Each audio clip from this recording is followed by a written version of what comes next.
Et bonsoir à tous pour ce webinaire numéro 3 sur le déroulement de la compétition.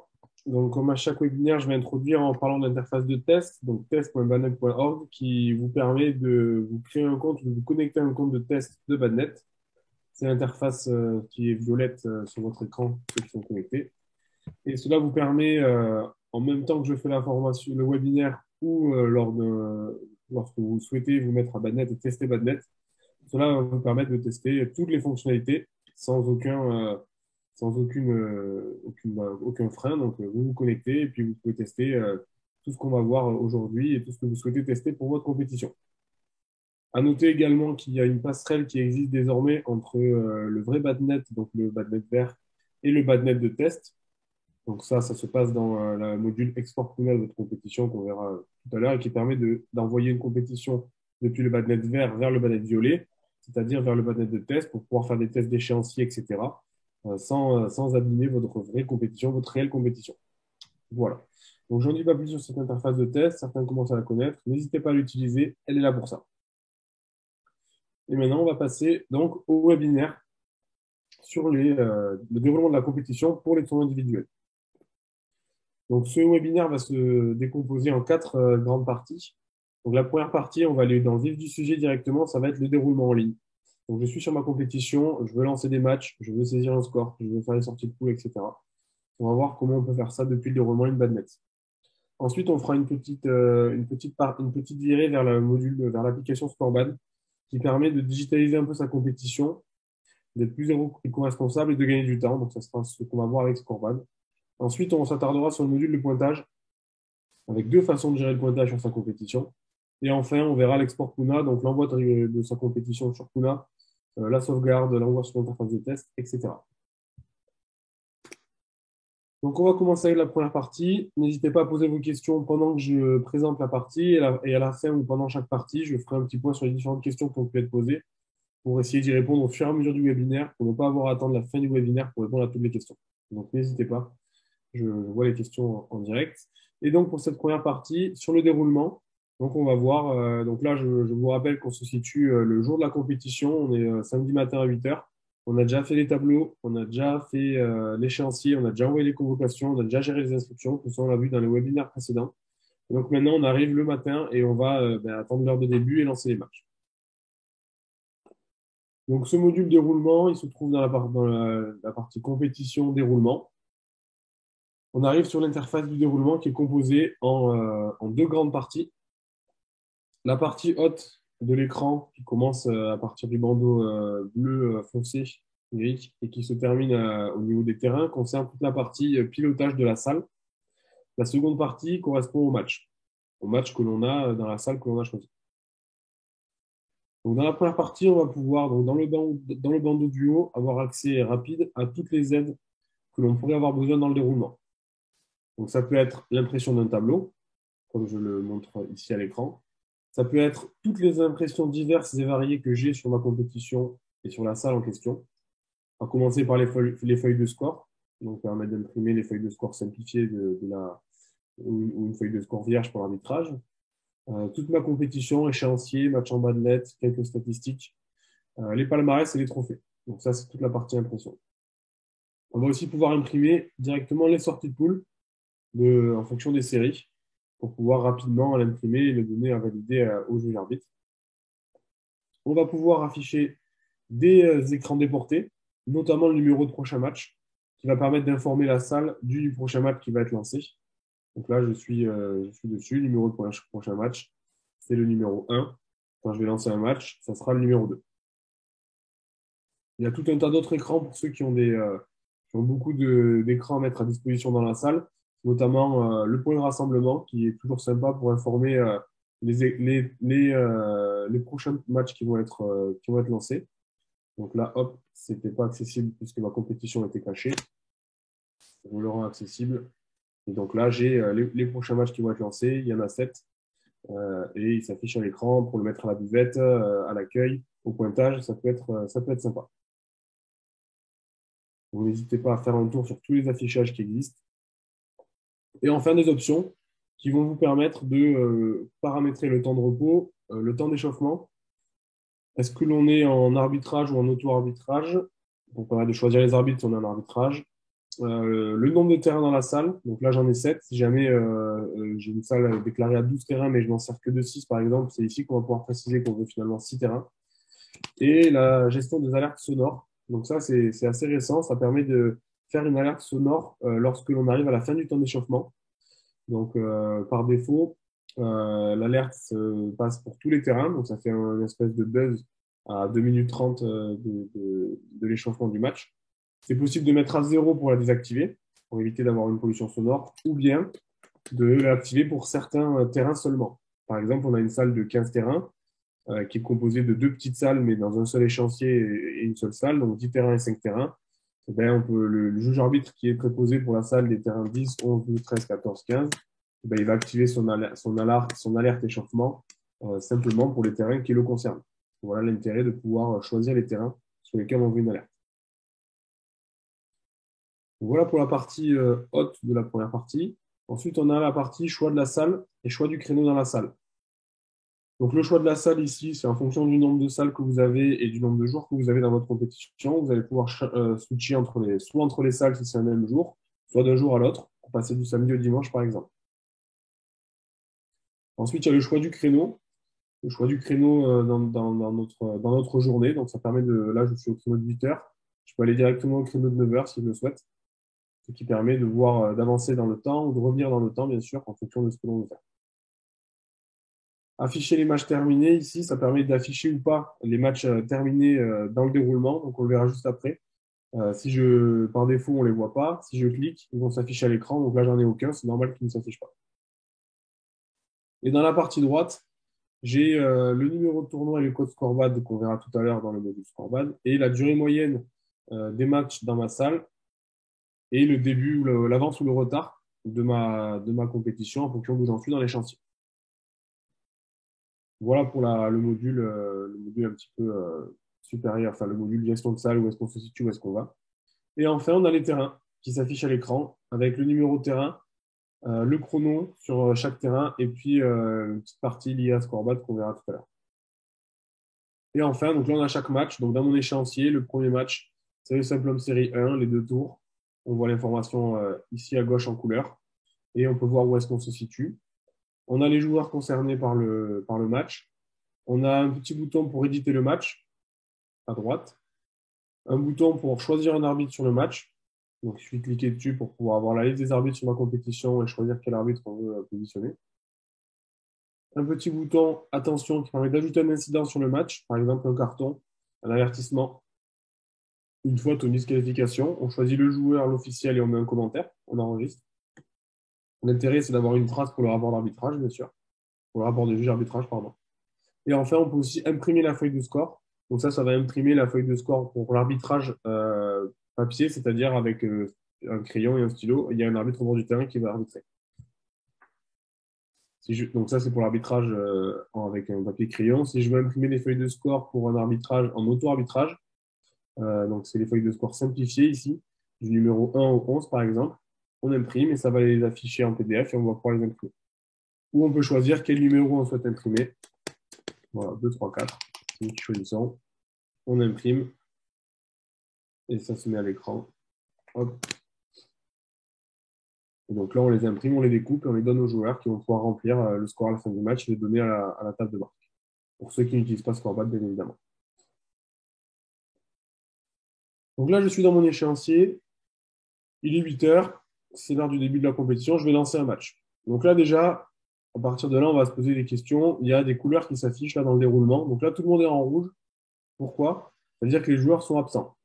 Donc là, avant d'attaquer le module pointage, on va juste les pointer présents, histoire de toucher du doigt un petit peu cette partie pointage. Donc pour pointer un joueur présent, on peut cliquer sur son nom. On arrive avec plein d'informations sur le joueur, à commencer par sa présence. Est-ce qu'il est présent ou absent? Donc là, on va le mettre présent. Est-ce qu'il est forfait? Un petit commentaire qui peut être déjà présent ou qu'on peut rajouter. Et tous les matchs qui sont prévus pour ce joueur-là. Donc là, il a un match à 8 heures, un match à 10h12. Là, je l'ai mis présent, j'enregistre. Donc là, automatiquement, le joueur, il passe en noir. Il est présent.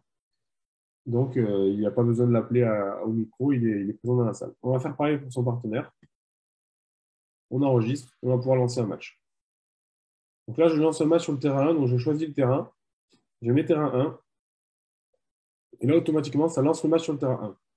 Le chrono démarre, le match est en orange, les joueurs sont en train de s'échauffer. À noter que je peux annuler le lancement du match en choisissant le terrain 0 si jamais je me suis trompé.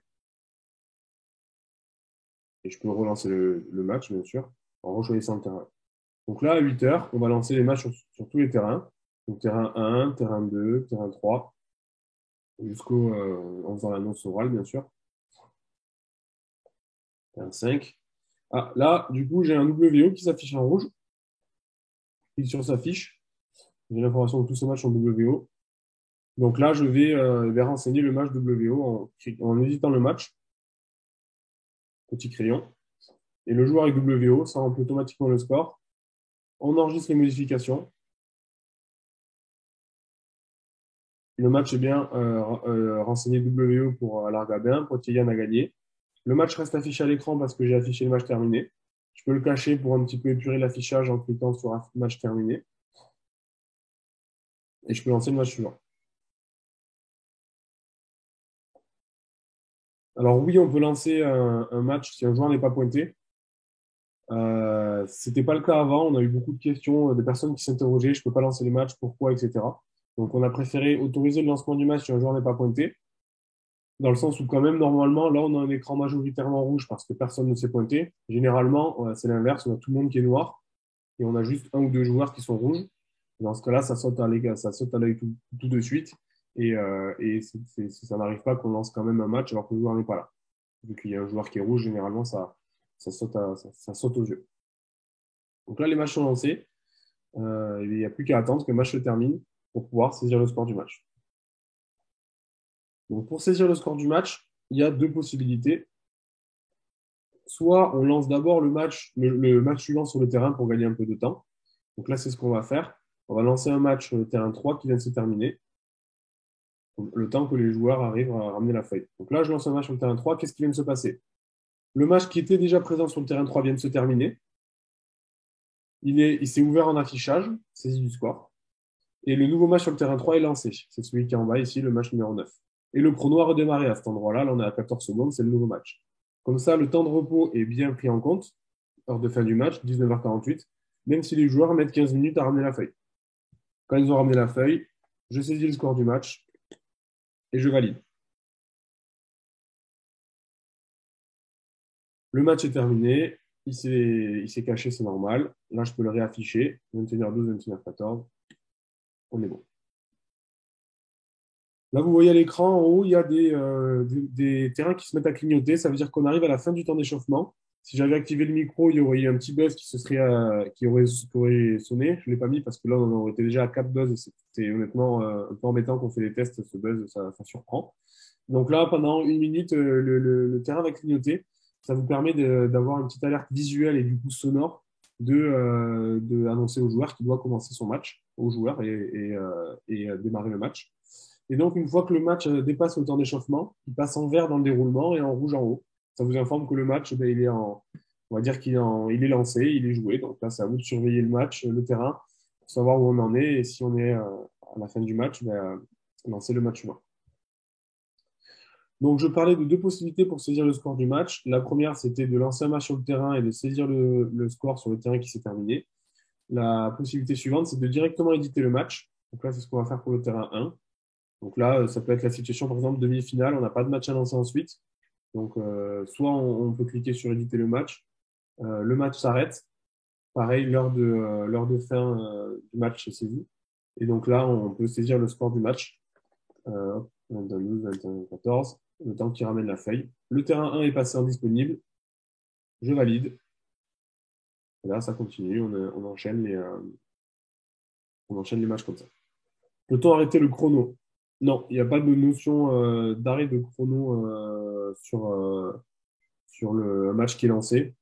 Quel intérêt? À voir. Je ne vois pas forcément l'intérêt de pouvoir arrêter un chrono à ce niveau-là, sachant que si vraiment il y a besoin de enlever 2 minutes au match par rapport au temps d'échauffement, on peut utiliser le crayon ici.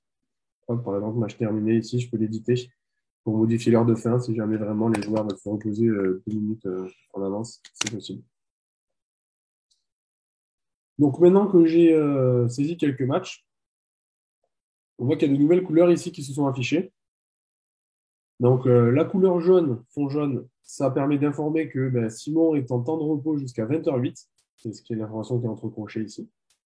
Le petit chrono ici, la petite horloge ici à droite informe que ben, c'est un temps de repos si jamais vous oubliez. Et le fond bleu, avec le petit bonhomme qui marche, qui court, c'est pour dire qu'il est en train de courir sur le terrain. Donc là, en l'occurrence, ces deux joueurs-là sont en train de courir sur le terrain 6, de jouer. Donc dans ce cas-là, ben, c'est compliqué de pouvoir de les faire jouer sur deux terrains en même temps. Donc c'est une information visuelle qui dit ben, là, on va être bloqué, il va falloir temporiser, ou ce match-là, on ne peut pas le lancer pour cette raison. Donc voilà un petit peu, là, on a vu toutes les couleurs qui sont possibles. Donc rouge, le joueur est absent.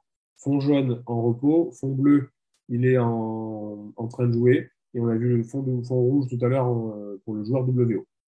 Donc on a vu toutes les couleurs présentes dans le déroulement à l'heure actuelle. Donc là, on va pouvoir saisir des matchs. Donc hop, pour dire que les matchs sont terminés. Donc là, ça finit des matchs. On va faire toute la série 1 pour faire une petite sortie de poule. Donc là, je vais saisir tous les matchs de la série 1. Donc c'est une série de poules de 3. Donc il y a 6 matchs à saisir. Ça va aller vite. Donc bien évidemment, dans le déroulement, si on essaie de saisir un score pas bon, il y a une petite pop-up qui s'affiche avec marqué score incorrect, qui indique qu'il y a un problème sur la saisie du score. Et on peut saisir 3-7. On peut appuyer sur la touche entrée pour saisir un score. Ça fait gagner du temps au niveau de la manipulation de la souris. Et on peut saisir aussi ici le nombre de volants si on avait un match arbitré à la main, mais qu'on a compté les volants manuellement. Donc là, on passe au tour 3. Donc dans Badnet, la particularité de Badnet, c'est qu'à chaque fois qu'on saisit le dernier match d'une phase, en l'occurrence une phase de poule, la sortie de poule va se faire automatiquement, une pop-up va s'ouvrir et elle va permettre de consulter les sorties de poule et de les imprimer pour validation auprès du GIA. Donc il n'y a rien à faire de particulier, le tirage au sort se fait tout seul dès qu'on a saisi le score. Donc là, c'est ce qui va se passer quand je vais saisir le dernier match de poule la Simplon Serie A. Moi, je valide. Donc, vous ne l'avez pas vu à l'écran parce que vous voyez que l'écran du navigateur. Donc, elle est sortie, elle est sur mon écran. Je vais l'ouvrir dans un nouvel onglet. Donc, elle est présente ici. Donc là, la sortie de poule de ma série 1 est disponible. Donc là, on peut vérifier la sortie de poule, la valider ou la modifier. Si je veux, alors, à noter pour cette pop-up qui s'affiche, des fois, elle ne va pas automatiquement être lancée depuis le navigateur parce que le navigateur peut bloquer les pop-up. Dans ce cas-là, il faut taper débloquer pop-up Chrome sur Google ou Firefox en fonction du navigateur et aller dans les réglages pour les autoriser pour le site badnet.org. Sinon, ça peut être bloqué par le navigateur. À noter que quand c'est bloqué, il y a quand même une pop-up du navigateur qui dit une pop-up vient d'être bloquée, autorisez-vous la pop-up ou pas. Il faut être vigilant pour la première fois pour être sûr qu'on l'a. Si jamais on n'a pas eu le temps de la valider ou on ne l'a pas reçu, on peut ici imprimer Symptom Série, une tableau final. C'est la même chose. Hein. Euh, Pardon, ça c'est la modification. Ici, Simplon Série, tableau final. Ça permet d'imprimer en pop-up la sortie de poule. Si on veut la modifier, donc c'est là où j'étais, donc dans sortie de poule, série 1, tableau final, hop, c'est là où on est en dessous. On a la sortie de poule et on peut cliquer sur le crayon pour modifier un joueur et le remplacer par un autre. Donc là, je peux échanger Gressier et Coural. Ça fait échanger à 1 et à 2. J'enregistre. Ils sont inversés. Et ben maintenant, si on revient dans le déroulement, donc avec l'actualiser le déroulement qui est présent ici, et qu'on avance dans le temps, puisque je pense que les finales se jouent plus tard, hop, on a fait à partir de midi. On va voir. Ah, j'étais un peu trop loin. Donc là, on voit la finale qui est pas renseignée. Il n'y a pas de match dedans. C'est normal, la demi-finale n'a pas encore été jouée. Donc la demi-finale, elles ont lieu ici, les demi-finales. Donc là, on voit que c'est bien renseigné avec les sorties de poule qui ont été calculées par le logiciel puis modifiées à la main. Et on est bon. Question, est-ce que la sortie de poule s'affiche aussi automatiquement sur IBAD? Alors oui, aujourd'hui, la sortie de poule s'affiche automatiquement sur IBAD et le Badnet public, un quart d'heure après la saisie du dernier match de la poule de la phase concernée. Donc là, en l'occurrence, si vous allez sur IBAD, normalement, vous ne voyez pas les demi-finales sur la Symptom Série 1 pour cette compétition. Il n'y a pas de possibilité de le cacher manuellement. Ça va venir dans un futur module qui permettra au juge arbitre ou au GO à la table de marque de rendre visible ou invisible une sortie de poule. lorsqu'elle sera faite automatiquement par Badnet. Donc voilà pour la sortie de poule. Voilà pour le déroulement finalement. C'est le module qui fait souvent le plus peur lorsque l'on parle de Badnet, attention le jour J, personne n'est formé à la table de match, etc. Donc là, vous avez vu qu'en moins de 20 minutes, on a pu voir tout le fonctionnement du déroulement, qui est finalement le module le plus simple honnêtement à manipuler, puisqu'il faut que lancer des matchs et saisir des scores. Donc c'est très simple comparé à d'autres modules qui peuvent être plus complexes à utiliser. Donc voilà pour ce déroulement. Et ça nous permet d'enchaîner avec le second module que l'on va voir aujourd'hui, qui est suspense Scorebad. Donc Scorebad, c'est une application mobile Android qui permet d'arbitrer en live scoring ou en auto-arbitrage un match de badminton. L'intérêt, il est double. Le premier intérêt, c'est de digitaliser votre compétition, donc de permettre aux joueurs et à la table de marque de saisir des scores sur une tablette plutôt que de rester sur du papier crayon. Il est écologique puisque ça évite d'imprimer autant de feuilles d'arbitrage qu'il y a de matchs dans la salle. Des fois, ça peut être plus de 800, 900, 1000 matchs dans le week-end, ce qui fait énormément de feuilles à imprimer, même si on imprime par deux. Et bien, un troisième avantage, du coup, il y en a trois, c'est aussi un gain de temps. Un gain de temps au niveau de la table de marque. Honnêtement, d'utiliser Scorebad, ça permet d'enlever une personne à la table de marque. Donc, c'est-à-dire que ça permet d'avoir une table de marque qui peut être gérée par une seule personne tout au long de la journée.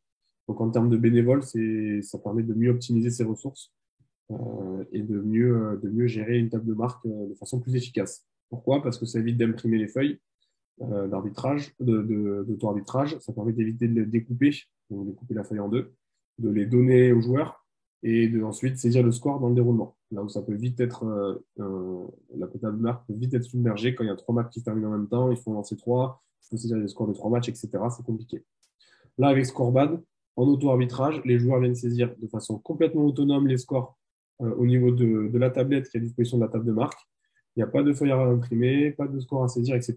Et bien évidemment, comme n'importe quel match qui est saisi, que ce soit avec Badnet ou Scorebad, on a le petit crayon pour modifier s'il y a un conflit au niveau du joueur. Est-ce qu'on peut faire un mode hybride, papier sur certains et tablette pour d'autres? Oui, bien évidemment. Je ne vois pas forcément l'intérêt. Mais oui, on peut imprimer des feuilles de score si on le souhaite sur deux matchs et puis mettre Scorebad sur d'autres.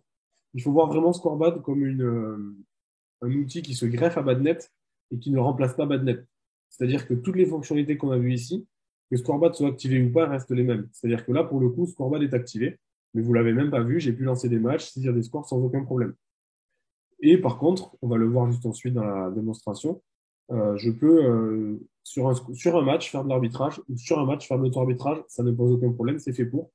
Et ça permet d'éviter, en cas de coupure de batterie, etc., de pouvoir se passer de Scorebad en pleine compétition sans aucun problème. Donc là, j'ai présenté la théorie de Scorebad, maintenant on va voir la pratique. Donc comment fonctionne Scorebad? Scorebad fonctionne avec un numéro de tournoi et un numéro de code Scorebad qui est présent en haut à droite dans le déroulement. Donc dans la tablette, donc là je vais modifier mon partage, hop, pour mon partage d'écran, pour partager une vue un petit peu plus large.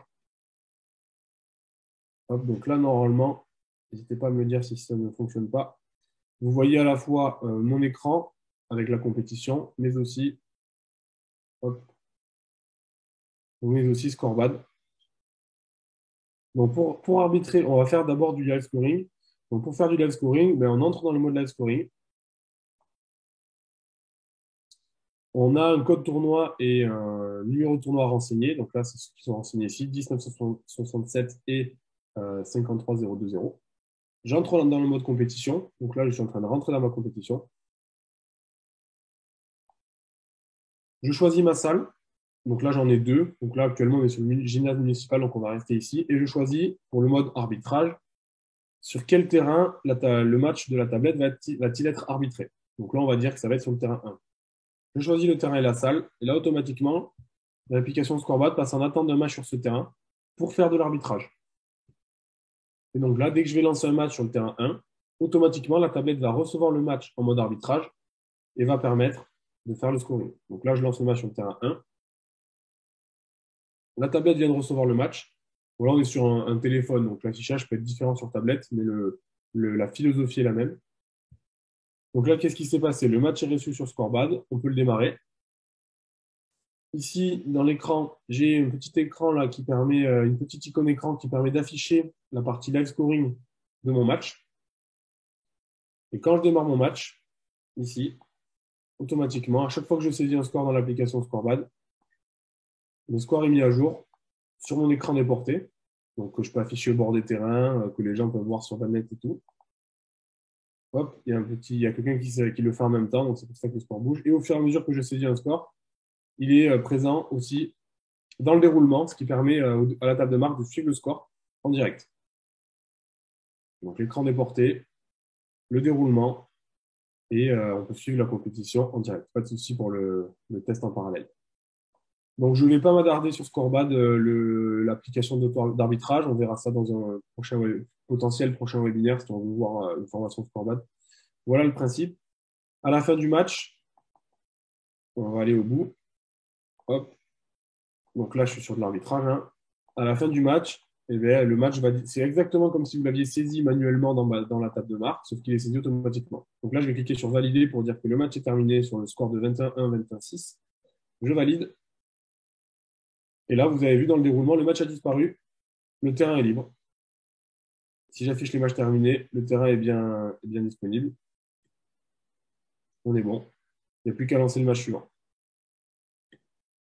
Bien évidemment, ce qu'on a vu tout à l'heure, si vous lancez un autre match sur le terrain 1 en même temps, pour dire le match est terminé, on passe en saisie, bien évidemment, le score sera enregistré, le terrain disparaîtra. Ça permet d'optimiser les temps d'échauffement. Donc là, c'est ce que je vais faire sur le deuxième match que j'ai lancé. Donc là, j'ai mis que le match était terminé sur le terrain 1. Comme ça, les autres commencent à s'échauffer pendant que les autres vont saisir le score du match à la fin du match, que l'arbitre valide la tablette. Je valide. Le match disparaît.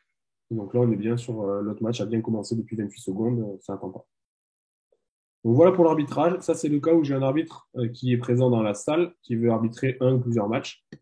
On le met en mode arbitrage, live scoring, et on y va. L'autre mode, qui est quand même le plus courant aujourd'hui dans les compétitions de badminton organisées dans les territoires, c'est le mode auto-arbitrage.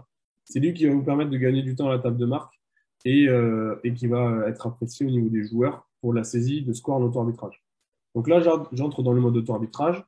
Je choisis toujours ma salle. Cette fois, je vais choisir le ou les terrains qui vont être affectés à cette tablette ou à ce téléphone.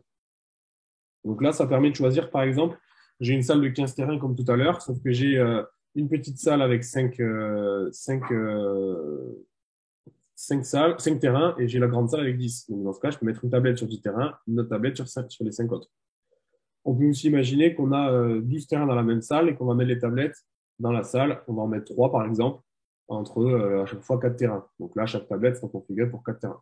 On peut aussi imaginer qu'on a 2 tablettes à la table de marque pour 12 terrains et qu'on va mettre les 2 tablettes sur 12 terrains. Aucun problème. Ça, c'est vraiment vous qui voyez. Comme ça, n'importe quel joueur peut saisir le match sur n'importe quelle tablette. Donc là, c'est ce qu'on va faire. On va choisir pour 7 terrains la tablette pour auto-arbitrer n'importe quel match de n'importe quel des 7 terrains. Donc la question, c'est donc l'organisateur qui donne les codes à l'arbitre. Donc s'il y a un arbitre qui utilise son propre matériel, oui, l'organisateur doit lui donner les codes pour qu'il puisse se connecter. Souvent, c'est quand même l'inverse. C'est l'organisateur qui fournit à la fois la tablette déjà configurée à l'arbitre. Ça permet de maîtriser ce qu'on donne à l'arbitre comme information, comme tablette, avec le match déjà lancé, etc. Mais effectivement, si jamais vous pouvez donner directement la tablette à l'arbitre ou les codes à l'arbitre, si c'est plus simple, en fonction de ce que vous voulez faire. Donc là, la tablette est configurée sur 7 terrains d'auto-arbitrage. Le principe il est très simple. Les joueurs, à la fin de leur match, plutôt que de venir donner la feuille de score à la table de marque, ils vont venir sur la tablette et ils vont juste taper sur le numéro de terrain sur lequel ils étaient. Donc là, on va taper sur le terrain 4 pour recevoir le match de Bala et Forter. Donc là, le match est reçu en auto-arbitrage. Donc cette fois, il n'y a pas besoin de taper sur la tablette pour saisir le score au fur et à mesure. Il y a une petite pop-up qui s'affiche à l'écran. On saisit le score, comme tout à l'heure. Hop. Et on valide. Ah, je me suis trompé dans la saisie du score. Le match est validé. Quand il est validé à la tablette, pareil, il disparaît dans le déroulement. Le score est bien saisi et la tablette repasse en attente que quelqu'un tape sur un terrain pour pouvoir saisir un autre score. On voit le principe de Scorebad, vraiment très simple. Il suffit d'une tablette ou d'un téléphone Android. Vous téléchargez l'application sur le Play Store, qui est bien évidemment gratuite. Vous la configurez sur votre salle, sur le ou les terrains que vous souhaitez utiliser avec Scorebad. Et les joueurs, toute la journée, sont autonomes pour pouvoir saisir le score de match. Et votre table de marque gagne un bénévole pour ne pas avoir à imprimer, découper, donner, récupérer, saisir les scores de match. À noter qu'en général, on conseille une tablette pour 7 terrains max. C'est bien. Il n'y a pas trop de monde qui fait la queue à la table de marque pour saisir le score. Au-delà de 7 terrains, une deuxième tablette, c'est pas de refus.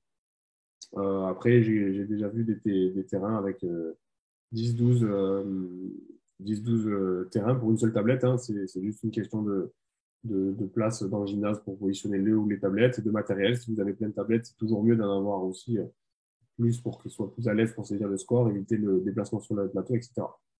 Donc l'auto-arbitrage, ça peut être une tablette pour toute la compétition, ça peut être une tablette par terrain, hein, si vous voulez utiliser le score en auto-arbitrage sur chaque terrain. C'est vraiment vous qui voyez comment vous voulez mettre en place Scorebad sur votre compétition. Bien évidemment, en cas d'erreur, on peut le voir ici, j'affiche les matchs terminés, c'était celui-là. Ah oui, 21-0 au deuxième, c'est pas ça, c'était 21-19. Je valide, pas de souci, c'est mis à jour. Et puis, on peut continuer la gestion de ma compétition. Donc, oui, pas de souci, c'est fait pour. On peut bien évidemment prendre la main sur un score qui a été saisi. Donc, voilà pour Scorebad. Vraiment, n'hésitez vraiment pas. C'est très, très simple. Je suis d'une tablette. Et ça économise du papier pour la planète, ça économise du temps pour les bénévoles. C'est plus ludique pour les joueurs. Vraiment, c'est un vrai plus pour votre compétition que de proposer la partie tablette. Il y a un petit symbole de batterie ici.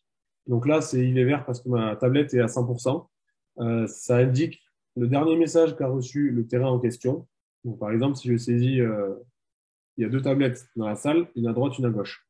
Si dans la tablette de gauche, je saisis un score sur le terrain 1, automatiquement, sur le terrain 1, la batterie va se mettre à jour avec le niveau de batterie de la tablette. Donc, pour vous informer qu'attention, on est à 30% de batterie, la batterie se vide.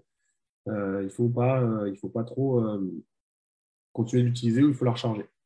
Voilà. Donc pour la tablette de droite, ben, ça sera si un score est saisi sur la tablette de droite, il faudra vérifier le terrain en question pour voir le niveau de batterie. Voilà. Donc, tout ce qu'on vient de voir ici, notamment niveau fonctionnement et matériel, c'est expliqué sur la FAQ et sur l'onglet matériel du site scorebad.com. Donc, ça explique qu'est-ce qu'il faudrait dans votre kit pour avoir une utilisation Scorebad la plus à l'aise possible. Bien sûr, une seule tablette posée sur une table suffit.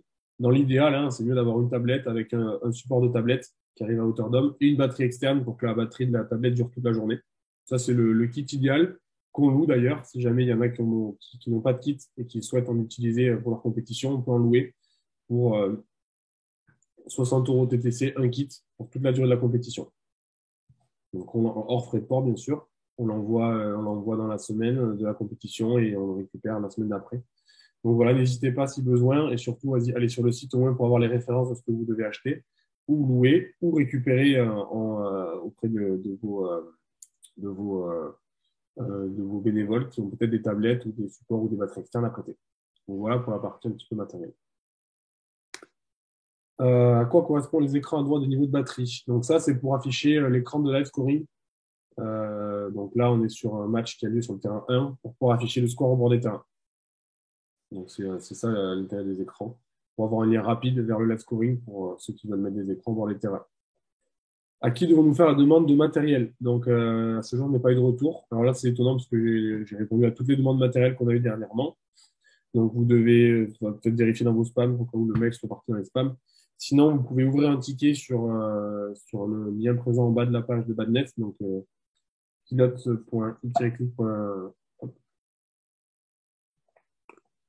Internet des 5, vous pouvez ouvrir un ticket sur cette URL ou alors envoyer un mail à l'adresse jules@i-click.fr. On vous répond en fonction de vos questions et on peut préparer l'envoi du matériel en conséquence.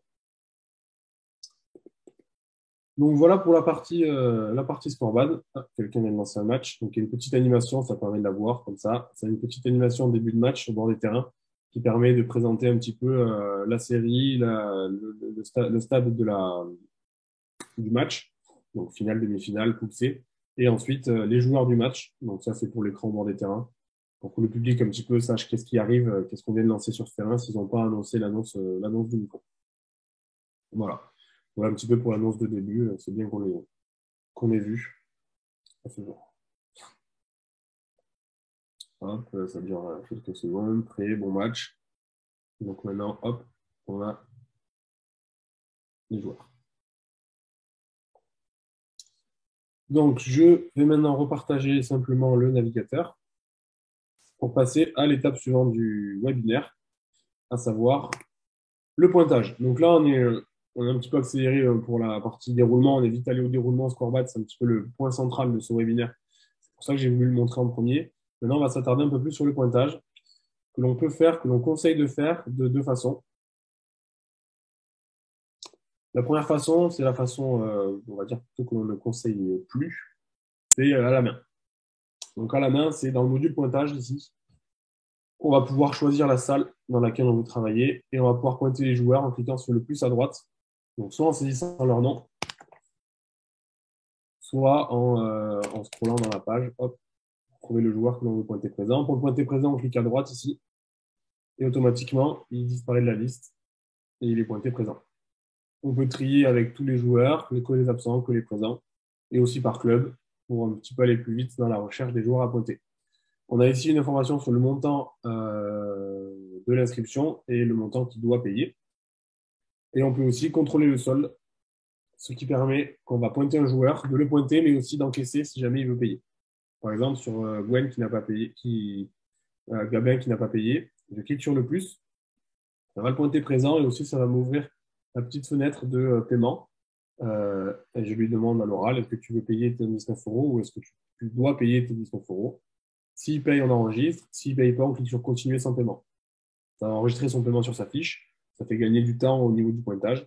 Ça permet d'aller plus vite ensuite pour le trésorier, pour la gestion financière, sans avoir à ressaisir les chèques après coup, après que tout le monde les ait récupérés à la main.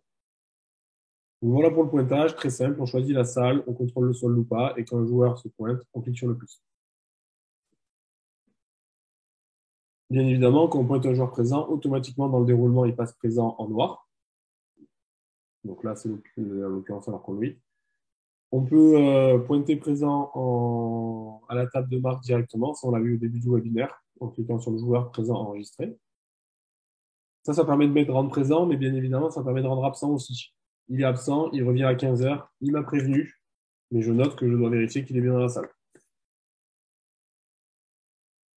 Hop, bon, il est à 18h13, j'enregistre, il repasse absent, il reviendra tout à l'heure. C'était lui. Voilà pour la méthode classique. On va maintenant voir la méthode autonome qui permet de relier un petit peu, de renouer un petit peu avec d'un point de vue social avec les joueurs qui peuvent se pointer tout seuls, mais qui laissent du temps au responsable pointage de discuter avec les personnes qui rentrent dans la salle. Donc pour ça, rendez-vous dans le module Extra Toolbox, impression et QR code de pointage. Donc là, la théorie, c'est que ça va permettre pour chaque salle d'imprimer une feuille, une seule, dans laquelle il va y avoir un QR code présent au milieu de la feuille, qui va permettre, lorsqu'un joueur va scanner ce QR code à l'aide de son appareil photo de son application mobile eBad, d'être automatiquement pointé présent sur la compétition. Donc cette feuille-là, on va l'imprimer en un exemplaire, on va la mettre à l'entrée de la salle, et les joueurs, en arrivant, avec leur téléphone sur eBad, ils vont scanner le QR code et ça va les pointer présents. Aussi simple et efficace que ça. Donc on va le voir avec le pointage autonome des gymnases municipales. Le QR code représente à ça. Donc là, la petite image que vous avez ici, c'est normalement la fiche de la compétition. C'est pas tout le temps cette image, bien évidemment. On a les informations du pointage. Donc on a le nom du tournoi, la date, le gymnase municipal, donc le lieu. Donc là, c'est le gymnase qu'on a choisi. Et le QR code qu'il faut scanner, ici. Le joueur scanne avec IBAD et on est bon. On continue. Et en haut à gauche, c'est pour ceux qui n'ont pas IBAD, ils peuvent le télécharger avec leur application mobile s'ils le souhaitent. Au niveau de IBAD, le pointage se fait depuis le tableau de bord en cliquant sur Pointer présent. Si on opte pour la méthode autonome, cela signifie que chaque joueur est équipé pour s'auto-pointer. Je suppose que l'on peut avoir les deux solutions en parallèle. Effectivement, exactement comme Scorebad, il faut voir cette méthode de pointage comme une méthode qui s'ajoute à Badnet, en fait, comme toutes les fonctionnalités. Et bien évidemment, comme je viens de le faire juste avant dans le pointage, je peux pointer manuellement un joueur présent, que ce soit depuis le déroulement ou du module pointage. Ce n'est pas l'un ou l'autre, hein, c'est toujours l'un et l'autre. Donc l'idée, moi, ce que je conseille, c'est de primer le pointage, de le mettre à l'accueil et de mettre quand même un bénévole à l'accueil, mais ce bénévole-là n'aura ni ordinateur, ni écran et ni table d'ailleurs. Et il va quand même accueillir les joueurs à l'entrée, mais en leur expliquant plutôt d'un point de vue social et communication comment va se dérouler la compétition. Donc bonjour, pour pointer, scanner ce QR code qui est présent là. Vous n'avez pas de téléphone, pas de souci. Allez à la table de marque, elle vous pointera manuellement, il n'y a pas de problème. De toute façon, ça arrive rarement, donc ça ne sera pas le rush à la table de marque. Et ensuite, présenter, ben voilà, vous avez la buvette, vous allez avoir un petit déjeuner. Pour l'assise des scores, ça se passera sur Scorebad, sur une application, sur une tablette qui est présente à droite de la table de marque. Voilà, donc toute cette partie un petit peu lien social, ça permettra d'éviter d'avoir quelqu'un au pointage qui est derrière son écran comme ça et qui dit bonjour, vous êtes qui? Ah, ok, c'est pointé suivant, allez, circuler, il n'y a rien à voir. Parce qu'il n'a pas le temps, parce que c'est le rush, parce qu'il y a 10 personnes qui attendent de pointer, etc. Donc voilà un petit peu l'intérêt du pointage autonome. Et honnêtement, c'est un peu comme Scorebad, ça n'a pas grand-chose à mettre en place. Et par contre, ça simplifie le fonctionnement de la compétition d'un point de vue bénévole. Pareil, à 11 heures, il y a plus de 3 joueurs qui doivent être pointés. Est-ce qu'il y a besoin d'avoir le module pointage, le pointage à l'accueil?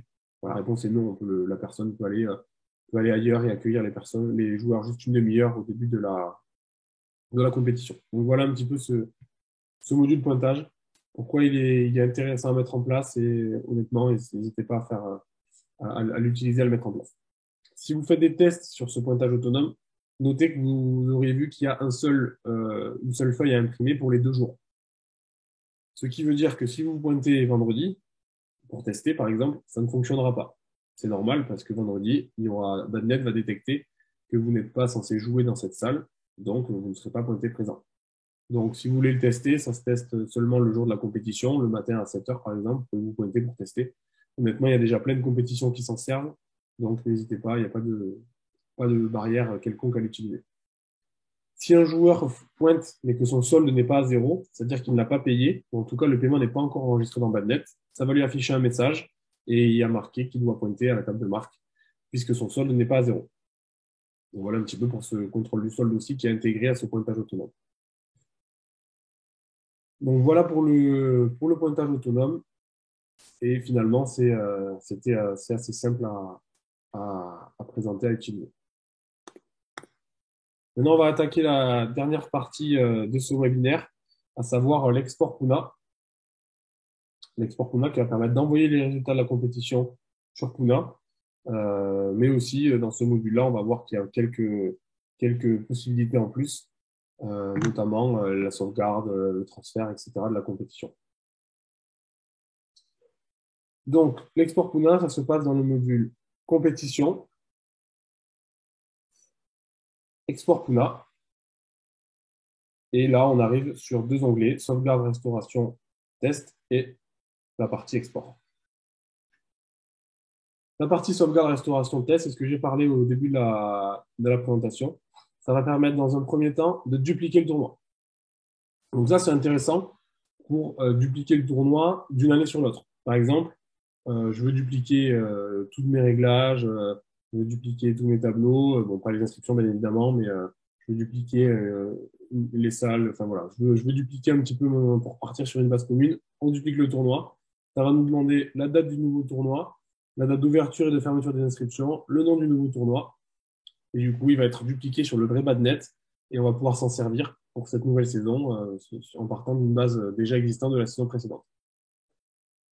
Bien évidemment, vous dupliquez le tournoi et tout peut être modifié ensuite, hein, sans aucun problème. Si on veut changer les tarifs, etc., il n'y a pas de souci. Ensuite, il y a le transfert sur test.badnet.org. Donc, test.badnet.org, on l'a vu au début du webinaire. Ça permet de transférer le tournoi sur test. Donc là, ça va prendre tout le tournoi cette fois, à la fois les inscriptions, les tableaux, les matchs, et ça va tout mettre dans le test.badnet.org.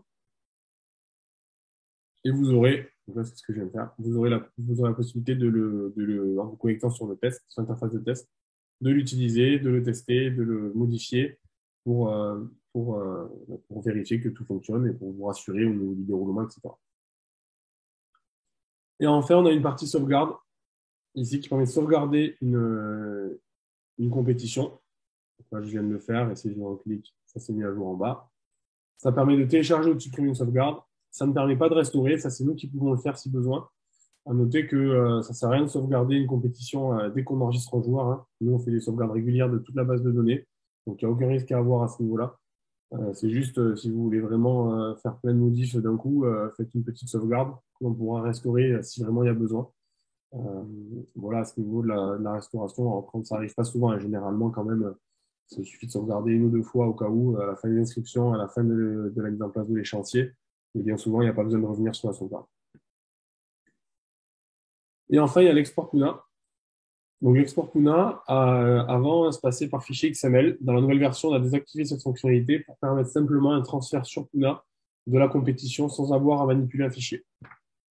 Donc ça se passe depuis la partie export Puna, transférer sur Puna. On clique, ça ouvre une pop-up. Donc là, il faut bien renseigner le numéro Puna. Donc là, c'est 0, donc on ne va pas le faire. On clique sur transférer et donc là, ça va générer le fichier XML. Ça va l'envoyer automatiquement sur Puna pour validation.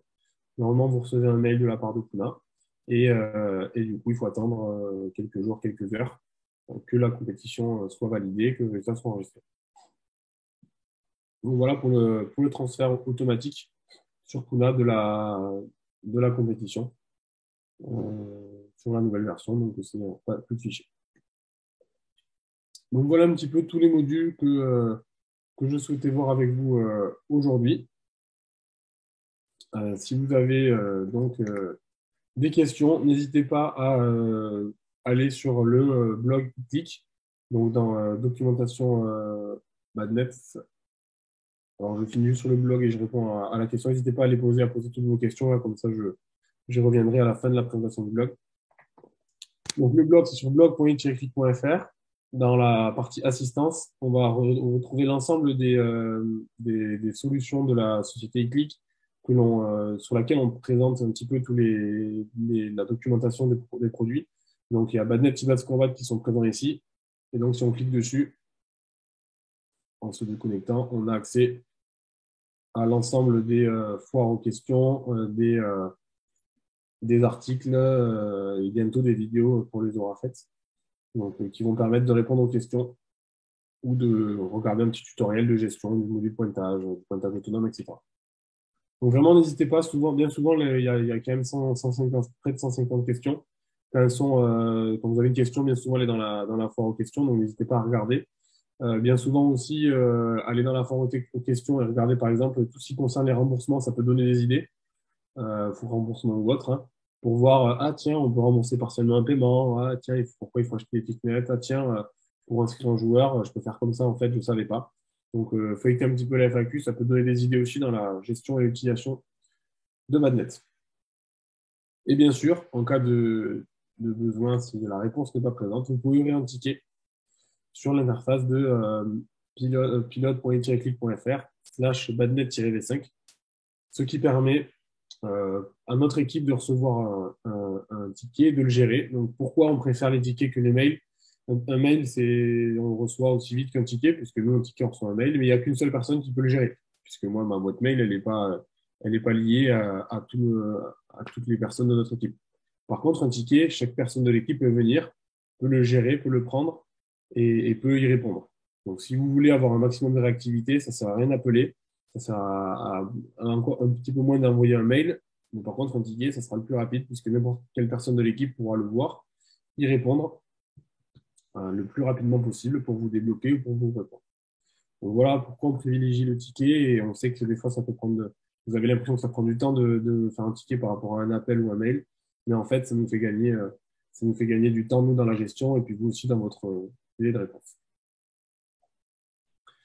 Et donc, je vais répondre juste à la question, comment ajouter un arbitre sur un match? Donc, pour ajouter un arbitre sur un match, ça se passe en deux temps. La première chose, c'est d'ajouter l'arbitre sur la compétition. Donc ça se passe dans inscription officielle, ajouter un officiel. On va ajouter un arbitre. Je tape ces trois premières lettres. Donc là, il s'affiche à l'écran. Je clique sur son nom pour l'ajouter. Je reviens dans officiel. J'ai bien Artiel Nicolas qui doit être ajouté ici, arbitre accrédité. Donc là, première étape, j'ajoute tous mes arbitres dans ma compétition, avant ou pendant la compétition. Deuxième étape, dans mon déroulement, ici, il y a une petite icône avec une personne qui a une petite cravate. On clique dessus. Ça va nous permettre de choisir le mode d'arbitrage. Donc, soit un arbitre, et un juge de service. Et de choisir le ou les personnes qui vont arbitrer le match. Donc, j'enregistre. Donc là, automatiquement, l'arbitre est présent sur le match. Je peux le voir d'un coup d'œil en passant la souris sur l'icône de l'utilisateur avec une cravate. Et si on revient sur l'affichage que j'ai montré au début, hop, on a l'arbitre qui est affiché ici. Donc dans le prochain match, on a bien les arbitres qui sont affichés avec le service. Donc ça, c'est un écran qui est quand même sympa si vous avez un écran supplémentaire. Ça affiche à la fois les matchs en cours, à la fois le point de rassemblement, avec l'arbitre ou le juge des services présent, les informations sur les joueurs. Et s'il y a du scoreboard en live, ça affiche aussi les scores des matchs au milieu entre les deux joueurs ici. Donc c'est toujours sympa si vous avez un écran de le mettre à disposition. Effectivement, on peut ajouter un arbitre, n'importe qui.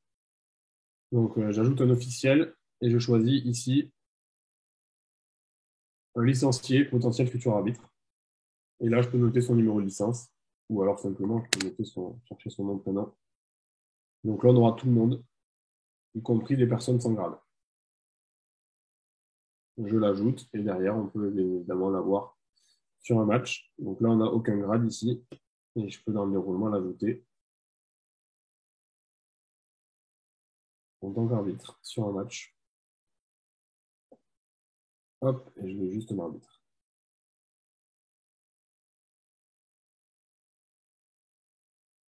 Donc voilà comment ajouter un arbitre et diplômé ou pas. Donc s'il y a pas plus de questions, le webinaire touche à sa fin. Donc n'hésitez pas, comme je l'ai dit, à consulter la FAQ, à ouvrir des tickets.